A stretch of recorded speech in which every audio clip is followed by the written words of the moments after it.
মৰমৰ বন্ধু বান্ধৱীসকল, আজি আপোনালোকৰ লগত অসম পুলিচৰ লগত জড়িত অতিকৈ গুৰুত্বপূৰ্ণ এটি বিষয় ত্ৰিভুজ গণনাৰ বিষয়ে আমি আলোচনা কৰিম। তো আহক আজি আমি প্ৰথম প্ৰব্লেমটো লওঁ। তো ইয়াতে কেতিয়াবা আমাৰ এনেকুৱা ধৰণৰ ইমান সিম্পল নাহে যদিও তো ইয়াৰ পৰাই আমি ষ্টাৰ্ট কৰিব লাগিব। তো এনেকুৱা ধৰণৰ চিত্ৰ আহে আৰু কোৱা হয় যে ওপৰৰ চিত্ৰটোত কেইটা ত্ৰিভুজ আছে গণনা কৰা। তো তেতিয়াহ'লে এনেকুৱা ধৰণৰ চিত্ৰ যদি আহে আপোনালোকে কি কৰিব যে ইয়াতে এটুক আপুনি ভূমি হিচাপত লৈ ইয়াতে তোমাৰ কেইটা ভাগ কৰিছে সেইটো চাব। তো ইয়াতে ভাগ কেইটা কৰিছে, এটা দুটা।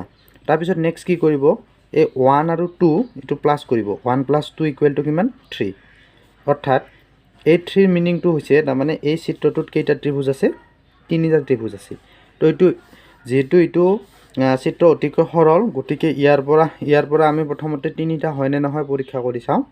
তো ইয়াতে যদি আমি চাওঁ সকলোতকৈ ডাঙৰ এটা আছে এইটো এটা ত্ৰিভুজ। তাৰপিছত নেক্সট এইটো এটা ত্ৰিভুজ, এই হ'ল দুটা। আকৌ এইটো এটা ত্ৰিভুজ, কেইটা হ'ল? 3টা। অৰ্থাৎ এই সূত্ৰটো আমাৰ এই ক্ষেত্ৰত কি হ'ব? প্ৰযোজ্য হ'ব। তো গতিকে অলপ বেলেগ ধৰণৰ জটিল এনেকুৱা ধৰণৰ যদি প্ৰশ্ন আহে তেতিয়াহ'লে কি হ'ব চাই লওঁ। তো ইয়াতে আপোনাৰ আমি সেই আগৰ নিচিনা ইয়াতে আমি যোগ কৰিম। কি আছে? 1 2 3 4। তো এতিয়া কি কৰিম আমি? 1 + 2 + 3 + 4 গোটেইকেইটা যোগ কৰিম। তো গোটেইকেইটা যোগ কৰিলে কিমান হ'ব? 1 2 3 3 6 6 4 কিমান হ'ব? 10। অৰ্থাৎ এই চিত্ৰটোত কেইটা আছে ত্ৰিভুজ? 10টা ত্ৰিভুজ আছে। এতিয়া আমি আৰু অলপমান বেলেগ এটা চিত্ৰ লওঁ। তো এই চিত্ৰটো এইটো চাব। এতিয়া এইটো চিত্ৰত কেইটা ত্ৰিভুজ আছে? তো এইটো চিত্ৰত আমি যদি চাওঁ তেতিয়াহ'লে ইয়াতে যদি আমি ঘৰ গণনা কৰোঁ 1 2 3, তো ইকুৱেল টু কিমান হ'ব? 1 + 2 + 3 = কিমান হ'ল? 6। তাৰপিছত নেক্সট আকৌ ইয়াতে এডাল ভূমি আছে। তো ইয়াতেও ভাগ কৰিছে কেইটা?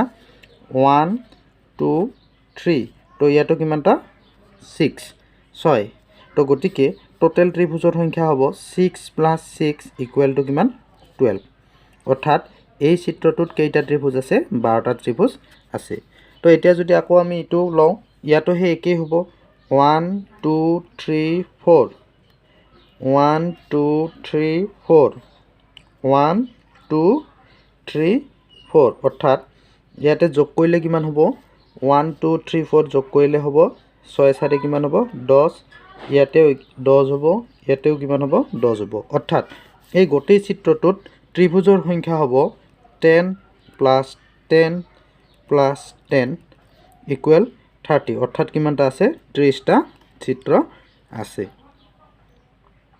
আহক এতিয়া আমি আকৌ এটি জটিল চিত্ৰ লৈ চাওঁ।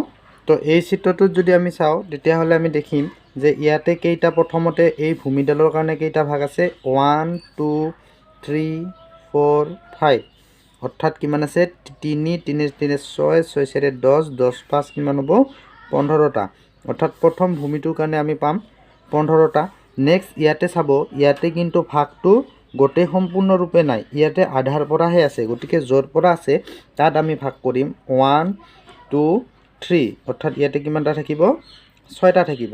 ঠিক একেদৰে ইয়াতে যদি আমি চাওঁ 1 +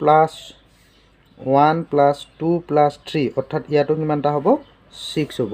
অৰ্থাৎ টোটেল ত্ৰিভুজৰ সংখ্যা তেতিয়া কিমান হ'ব? 6 + 6 + 15 = 6 + 6 = 12 12 + 15 = কিমান? 27। অৰ্থাৎ এই চিত্ৰটোত কিমানটা ত্ৰিভুজ আছে? 27টা ত্ৰিভুজ আছে। তো একেদৰে আমি যদি এতিয়া এই চিত্ৰটোলৈ চাওঁ, তো এই চিত্ৰটোলৈ চালে কি হ'ব চাব। তো এই চিত্ৰটোত আমাৰ এডাল ভূমি আছে। এডালৰ কাৰণে ওপৰৰ ফালে 1 2 3 4 5। অৰ্থাৎ ইয়াতে আমাৰ ওপৰৰ ফালে কেইটা পাম? 1 2 3 3 3 6 6 4 10 10 5 কিমানটা? 15টা। সেই একেদৰে তলৰ ক্ষেত্ৰতো 1 2 3 4 5, তলৰ ক্ষেত্ৰতো আমি কিমানটা পাম? 15টা পাম। অৰ্থাৎ টোটেল ত্ৰিভুজৰ সংখ্যা কিমান হ'ল? 15 + 15 = কিমান হ'ল? 30।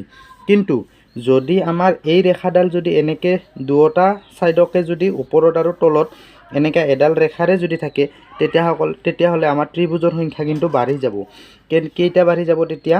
আমি যদি চাওঁ এইটো এটা ত্ৰিভুজ পাম, এইডালৰ লগত এইটো এটা ত্ৰিভুজ পাম, আৰু ইডালৰ লগত এই গোটেই ডাঙৰটো এটা কি পাম আমি?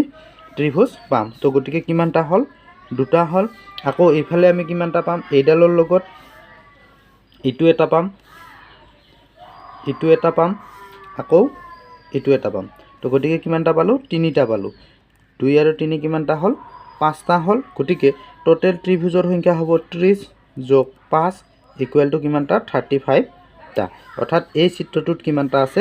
35টা ত্ৰিভুজৰ চিত্ৰ আছে। গতিকে এনেদৰে আপোনালোকে অতি সহজ পদ্ধতিৰে এনেকুৱা জটিল ধৰণৰ চিত্ৰ দিলেও ত্ৰিভুজৰ সংখ্যা অতি কম সময়ৰ ভিতৰত উলিয়াব পাৰিব। মৰমৰ বন্ধু বান্ধৱীসকল, যদি ভিডিঅ'টো ভাল লাগিছে তেতিয়াহ'লে ছাবস্ক্ৰাইব কৰিবলৈ নাপাহৰিব আৰু লগতে কাষতে থকা বেল আইকনটো বজাই দিব। গতিকে আজিলৈ ইমানেই। নেক্সট ভিডিঅ'ত আমি আৰু বিশেষ কিছুমান চিত্ৰ লৈ লগ পোৱাৰ প্ৰতিশ্ৰুতিৰে আজিলৈ বিদায় মাগিছোঁ। ধন্যবাদ।